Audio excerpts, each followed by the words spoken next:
Selamat pagi, selamat siang, selamat sore, dan selamat malam, pemirsa yang saya kasihi. Kali ini saya akan mengupas tuntas kelakuan saudaraku, Ustadz besar, Ustadz Kristolog Khairama, yang ceramahnya penuh dan tipuan dan kebohongan, memelintir ajaran Alkitab kami, merusak ajaran Alkitab kami, lalu diajarkan tidak sesuai dengan ajaran Alkitab. Sepertinya kebanyakan saudaraku-saudaraku muslim di Indonesia ini sangat suka, sangat yakin dan percaya kepada ceramah-ceramah yang penuh tipuan dan kebohongan itu. Buktinya, setiap ustadz ini berceramah di YouTube channel-channel Islam, langsung ratusan ribu pengikutnya atau followernya. Sepertinya sebagian saudaraku muslim ini tidak suka dengan berita yang baik dan benar. Contohnya, jika saya membawa berita yang baik dan benar di YouTube, paling 2-3 orang follower saya. Walaupun demikian, saya akan tetap membawa berita baik dan benar. Karena itulah perintah Tuhan saya. Mari kita ikuti pernyataan-pernyataan Ustadz Kristolog Khairama ini yang penuh kebohongan dan penuh tipuan itu. Dengan membaca Quran surat 19 Maryam ayat 30. Berkata Isa, sesungguhnya aku ini hamba Allah. Dia memberiku Alkitab, Injil, dan dia menjadikan aku seorang nabi. Khairama menduga bahwa Islam dan Kristen meyakini bahwa Injil yang diterima oleh Isa itu adalah Alkitab orang Kristen saat ini. Maka dia berkata, sebetulnya Yesus itu bawa apa sih? Orang Islam itu salah. Dalam Al-Quranul Karim ditulis bahwa Yesus membawa kitab Injil. Orang Kristen klaim, ini Bible saya, ini Injil. Enggak, itu salah. Khairama. Bukan Islam dan Kristen yang salah. Al-Quranul Karim itu yang salah mengatakan bahwa Yesus membawa Injil. Tidak. Yesus tidak pernah membawa Injil. Dan Yesus tidak pernah menerima Injil dari Allah Subhanahu wa Ta'ala. Tidak, Khairama. Kami orang Kristen juga tidak pernah mengatakan dan tidak percaya dan tidak yakin bahwa Alkitab kami ini adalah Injil yang dimaksud oleh Al-Quranul Karim. Tidak, Khairama, kau salah. Jangan salah ngomong, Khairama. Injil adalah EU Agelos. Injil atau EU Angelion atau EU Agelos. Dan ketika EU Angelion itu diberikan kepada Nabi Isa alaihissalam, bukanlah berarti diberikan dalam bentuk kitab. Evangelion itu firman Tuhan. Bukan buku. Bukan berupa buku, gedebuk gitu. Firman yang diberikan kepada seorang Nabi Allah. Isa alaihissalam. Isa al-Masih. Yeshua HaMashiach. Isa HaMasih. Jesus Christ. Khairama. Kamu itu mulut besar. Asal ngomong aja. Sudah jelas tercatat di Al-Quranmu bahwa Isa berkata, dia menerima Alkitab. Allah Subhanahu berkata bahwa dia memberikan kitab Injil. Kitab Injil. Khairama. Bukan Evangelion. Emang Allah Subhanahu wa Ta'ala tidak bisa mengatakan Evangelion? Emang kamu yang pintar? Masa kamu salah-salahkan Allah Subhanahu wa Ta'ala? Emang Allah itu bodoh? Ya tidaklah, kamu yang bodoh. Kamu terlalu berani merubah-rubah firman Allah. Khairama, Yesus itu tidak pernah menerima Injil atau Evangelion. Tidak pernah. Jangan kamu campur adukan Isa dengan Yesus. Tidak sama. Hanya Isa Al-Masih yang di Al-Quran itu yang pernah menerima kitab Injil. Yesus tidak pernah, Khairama. Kasihan kamu punya umat itu, kamu bodoh-bodohin. Terlalu percaya dia kepada kau, Khairama. Kasihan, Khairama. Kamu bodoh-bodohin umatmu itu. Terlalu percaya kepada kamu. Karena kamu S3, S8 dari Israel sana. Jangan terlalu sombong kamu kayak nama. Allah pun kau salahkan. Mari kita baca Al-Quranmu. Emang ada Angelin di sana? Mari kita lihat. Quran surat 19, Maryam ayat 30. Berkata Isa, sesungguhnya aku ini hamba Allah. Dia memberiku Alkitab, Injil, dan dia menjadikan aku seorang nabi. Quran surat 5 Al-Maidah ayat 46. Dan kami iringkan jejak mereka dalam kurung nabi-nabi Bani Israel dengan Isa putra Maryam membenarkan kitab yang sebelumnya, yaitu Taurat. Dan kami telah memberikan kepadanya kitab Injil, sedang di dalamnya ada petunjuk dan cahaya yang menerangi. Dan membenarkan kitab yang sebelumnya, yaitu kitab Taurat, dan menjadi petunjuk serta pengajaran untuk orang-orang yang bertakwa. Di mana Injil yang asli sekarang? Ustadz Kainama berkata, Injil adalah kabar baik. Sehingga Injil itu yang paling asli di muka bumi ini hanya satu. Al-Quranul Karim. Di mana Injil yang asli sekarang? Injil itu yang hanya ada di dalam Al-Quran. coba kita dengar dialog antara Ustadz Ipong dengan Ustadz Kainama ini. Di mana kata Ustadz Kainama Injil yang asli itu? Bible bukan Injil. Injil bukan Bible. Injil Evangelion. Kabar baik, kabar sukacita.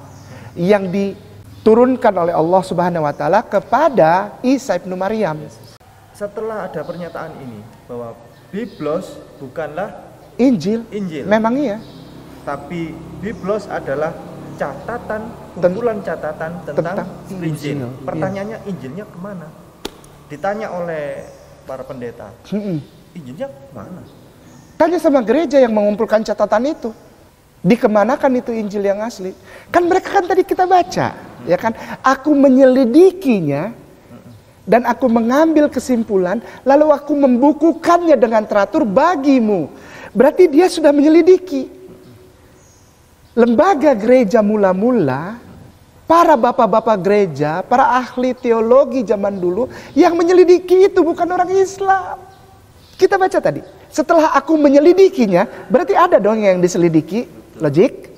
Orang menyelidiki Injil, kumpulan catatan tentang Injil disebut Biblos, Bible. Berarti pada saat dibikin ini, ininya ada dong Injilnya. Ada. Nah, mereka yang harus ditanya, bukan orang Islam. Itu jawabannya. Tadi katanya Injil asli itu adalah Al-Quran. Hanya ada di Al-Quran Injil yang asli. Sekarang kata Ustadz ini, Injil asli itu disembunyikan oleh bapak-bapak gereja. Nyatanya sekarang Al-Quran di mana-mana ada, beredar di mana-mana. Masa Ustadz seperti ini masih dipercaya oleh umat-umat Islam? Ustadz seperti ini masih dipercaya oleh umat-umat Islam. Aduh. Bagaimana sih kawan-kawan saya Islam ini masih percaya kepada Ustadz Kainama seperti ini? Gak habis-habisnya saya tertawa dibikin oleh Ustadz Kristolog Kainama ini. Tadi kan kita dengar bahwa yang diselidiki oleh bapak-bapak gereja itu adalah kitab Injil asli. Setelah selesai diselidiki, maka hasil penyelidikan itu dicatat. Itulah yang menjadi Alkitab kami sekarang ini. Kemudian kitab Injil asli itu disembunyikan. Sehingga sampai saat ini tidak pernah lagi kelihatan kitab Injil asli itu karena disembunyikan oleh bapak gereja. Coba kita lihat dan kita dengar dulu dialog antara Ustadz Ipong dengan Ustadz Kainama berikut ini. Apakah benar yang mereka selidiki adalah kitab Injil asli itu atau peristiwa-peristiwa yang terjadi di Roma? Mari kita lihat. Lukas spasi 1 ayat 1. Theophilus yang mulia, terus banyak orang telah berusaha menyusun suatu berita tentang peristiwa-peristiwa yang terjadi di antara kita. Gini, peristiwa yang terjadi di kerajaan Roma adalah orang pengikut Nabi Isa alaihissalam telah mulai mendapatkan pengikut dari warga Roma asli. Yang menjadi peristiwa-peristiwa itu adalah peristiwa orang-orang penganut monoteistik. Monoteistik yang sudah menjadi terasa sebagai pengganggu bagi orang Roma yang politeistik. Terusin, Ustaz. Seperti yang disampaikan kepada kita oleh mereka yang dari semula adalah saksi mata dan pelayan firman. Iya, mereka melayani firman. Artinya apa? Mengabarkan monoteisme. Yang gak suka siapa? Politeisme. Ustaz, ini perhatikan, saya senang nih. Karena itu, setelah aku, ini penulisnya ini, bukan Yesus. Jadi inilah bedanya Biblos, Bible, dengan Injil. Aku, kata dia. Setelah aku apa? Setelah aku menyelidiki segala peristiwa. Aku menyelidiki. Bible itu hasil penyelidikan, investigating.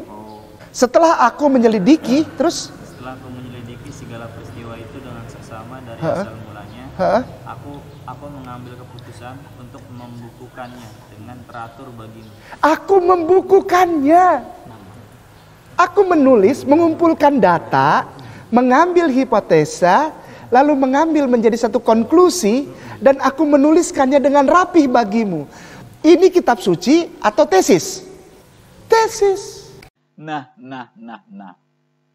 Sekarang dalam dialog mereka ini, Ustadz Kainama mengatakan yang Bapak-bapak gereja selidiki itu bukanlah kitab Injil asli, tetapi peristiwa-peristiwa yang terjadi di kerajaan Roma, yaitu kaum monoteistik menjadi penghalang bagi kaum politeistik.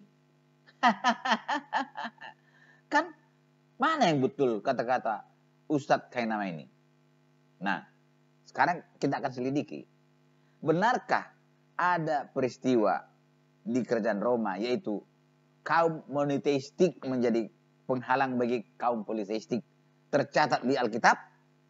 Mari kita selidiki Alkitab. Lukas 1 ayat 1. Theophilus yang mulia, banyak orang telah berusaha menyusun suatu berita tentang peristiwa-peristiwa yang telah terjadi di antara kita, seperti yang disampaikan kepada kita oleh mereka yang dari semula adalah saksi mata dan pelayan firman. Karena itu, setelah aku menyelidiki segala peristiwa itu dengan seksama dari asal mulanya, aku mengambil keputusan untuk membukukannya dengan teratur bagimu. Inilah yang dimaksud menjadi Alkitab itu menurut Ustadz Kainama. Supaya engkau dapat mengetahui bahwa segala sesuatu yang diajarkan kepadamu sungguh benar. Apakah peristiwa itu? Pada suatu kali, waktu tiba giliran rombongannya, Zakaria melakukan tugas keimaman di hadapan Tuhan. Sebab ketika diundi, sebagaimana kelazimannya untuk menentukan imam yang bertugas, dialah yang ditunjuk untuk masuk ke dalam bait suci dan membakar ukupan di situ. Sementara itu, seluruh umat berkumpul di luar dan sembahyang. Waktu itu adalah waktu pembakaran ukupan. Maka tampaklah kepada Zakaria seorang malaikat Tuhan berdiri di sebelah kanan mezbah pembakaran ukupan. Melihat hal itu, ia terkejut dan menjadi takut. Tetapi malaikat itu berkata kepadanya, "Jangan takut, hai Zakaria, sebab doamu telah dikabulkan dan Elisabet istrimu akan melahirkan seorang anak laki-laki bagimu, dan haruslah engkau menamai dia Yohanes. Engkau akan bersukacita dan bergembira, bahkan banyak orang akan bersukacita atas kelahirannya itu, sebab ia akan besar di hadapan Tuhan, dan ia tidak akan minum anggur atau minum keras, dan ia akan penuh dengan Roh Kudus mulai dari rahim ibunya." Lalu kata Zakaria kepada malaikat itu, "Bagaimanakah aku tahu bahwa hal ini akan terjadi? Sebab aku sudah tua dan istriku sudah lanjut umurnya. Sesungguhnya engkau akan menjadi bisu dan tidak dapat berkata-kata sampai kepada hari di mana semuanya ini terjadi, karena engkau tidak percaya akan perkataanku yang akan nyata kebenarannya pada waktunya." Peristiwa kedua, dalam bulan yang ke-6 Allah menyuruh malaikat Gabriel pergi ke sebuah kota di Galilea bernama Nazaret kepada seorang perawan yang bertunangan dengan seorang bernama Yusuf dari keluarga Daud. Nama perawan itu Maria. Ketika malaikat itu masuk ke rumah Maria, ia berkata, "Salam, hai engkau anak yang dikaruniai. Tuhan menyertai engkau." Kata malaikat itu kepadanya, "Jangan takut, hai Maria, sebab engkau beroleh kasih karunia di hadapan Allah. Sesungguhnya engkau akan mengandung dan akan melahirkan seorang anak laki-laki, dan hendaklah engkau menamai dia Yesus." Peristiwa itu ialah berita akan lahirnya dua orang anak yang bernama Yohanes dan Yesus. Ternyata tidak ada tercatat di Alkitab peristiwa kaum monoteistik jadi penghalang bagi kaum politeistik. Yang ada adalah berita tentang kelahiran Yohanes dan Yesus. Kalau kita baca Alkitab itu sampai tuntas, maka kita akan dapati yang tercatat di Alkitab itu adalah peristiwa Yesus mengajar. Yesus ditangkap oleh tentara Romawi. Yesus diadili. Lalu disalibkan. Yesus mati, dikubur. Kemudian bangkit hidup kembali dan naik ke surga. Itulah peristiwa yang dicatat di dalam Alkitab. Bukan peristiwa masalah kaum monoteistik menjadi penghalang bagi politeistik. Seperti yang Ustadz Kainama katakan. Ini valid, Ustadz. Valid. Inilah yang valid. Kamu itu hanya mengarang-arang aja. Tidak ada ajaran Alkitab seperti yang kamu katakan itu. Ya, Ustadz. Tapi pernah juga Ustadz Kristolog yang nama ini mengatakan bahwa Taurat dan Injil itu adalah Bible. Mari kita dengar. Karena kita di dalam rukun iman agama Islam ditekankan dan disarankan sebaiknya percaya dan ikutilah kata-kata Allah untuk juga mengimani bahwa ada kitab lain sebelum Al-Quranul Karim, yaitu Taurat, Zabur, dan Injil. Yang kami juga beriman bahwa itu adalah Bible. Dari pernyataan-pernyataan Ustadz Kainama ini yang mengatakan bahwa Taurat dan Injil itu adalah Al-Quran. Kadang dia mengatakan Taurat dan Injil itu disembunyikan oleh bapak-bapak gereja sehingga tidak dapat kita lihat dan tidak dapat kita temukan saat ini. Nah, kadang dia katakan bahwa Taurat dan Injil itu adalah Alkitab kami sekarang ini, Bible ini. Itulah sebabnya ketika Ustadz Yahya Waloni mengatakan bahwa Alkitab itu palsu dan Ustadz Juma mengatakan bahwa Alkitab kami itu pembohong, langsung dia bantah. Saya yang berkoar-koar di TV mengatakan kitab Bible Kristen itu bohong. Saya bukan mengatakan Bible Kristen fiksi. Bible Kristen itu palsu. Kitabnya mereka itu maudu alias bohong. Saya membenarkan semua. Tidak ada Bible itu palsu, tidak ada. Tidak ada istilah Bible palsu, Bible asli. Sekali lagi, tidak ada istilah Bible palsu, Bible asli. Tidak ada. Orang Islam ya salah. Debaters Islam yang salah. Bible itu palsu, sudah dipalsukan. Statement itu salah. Bible itu tidak bisa dibilang palsu karena memang semuanya benar. Maka dapat dimaklumi bahwa dia sering berdakwah dengan memelintir, memutarbalikkan ajaran Alkitab, lalu diajarkan tidak sesuai dengan ajaran Alkitab. Tapi yang paling mengherankan adalah Ustadz Donditan. Ustadz Donditan ini mengatakan bahwa Allah Subhanahu wa Ta'ala tidak menjaga Taurat dan Injil, sehingga hilang sama sekali. Tidak dapat ditemukan bekasnya dimanapun. Nah, yang menjadi pertanyaan, kalau Alkitab kami ini atau Bible kami ini bukan Taurat dan Injil, kenapa jika setiap Donditan berdakwah selalu memelintir merusak-rusak ajaran Alkitab kami? Kenapa dia tidak mengajarkan ajaran Al-Quran? Apa maksud dan tujuan Ustadz Donitan ini? Sangat membingungkan. Apakah dia untuk memecah belah bangsa atau membuat keributan-keributan? Mari kita berpikir. Demikianlah jika para Ustadz Kristolog berdakwah. Penuh dengan pelintiran. Penuh dengan kebohongan. Semoga kita dapat mendengar dan memperhatikan dan memilih dakwah mana yang layak kita imani. Dakwah mana yang dapat kita percayai. Terima kasih.